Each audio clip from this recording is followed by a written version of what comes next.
Kasus pencurian dengan motif tak biasa berhasil diungkap jajaran Polres Bangli.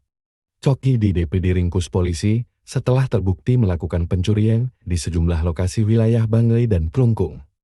Berdasarkan hasil pemeriksaan, tersangka asal Desa Pejeng Kecamatan Tampak Siring Gianyar ini mengaku nekat mencuri karena mendapatkan petunjuk dukung demi memperoleh keturunan. Tersangka mendapat petunjuk dari tempatnya berobat bahwa jika ingin punya anak harus melakukan tindakan pencurian. Tersangka ditangkap di wilayah Gianyar pada Kamis 22 Mei 2025 sekitar pukul 11 WITA.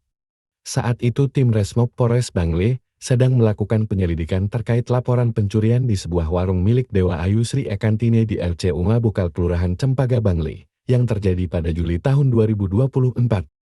Dalam kejadian tersebut, pelaku berpura-pura menanyakan harga layang-layang lalu mencuri tas berisi uang tunai yang diletakkan di meja kasir. Dalam pemeriksaan lanjutan, pelaku mengaku telah beraksi di 6 lokasi berbeda, 4 di Bangli dan 2 di Klungkung. Kapolres menambahkan barang-barang hasil curian digunakan untuk memenuhi kebutuhan pribadi dan berfoya-foya. Sebagian lainnya diberikan kepada seseorang di Lombok yang disebut sebagai pemberi petunjuk aksi pencurian tersebut. Saat ini Polres Bangli masih mendalami kemungkinan keterlibatan pihak lain dalam kasus ini.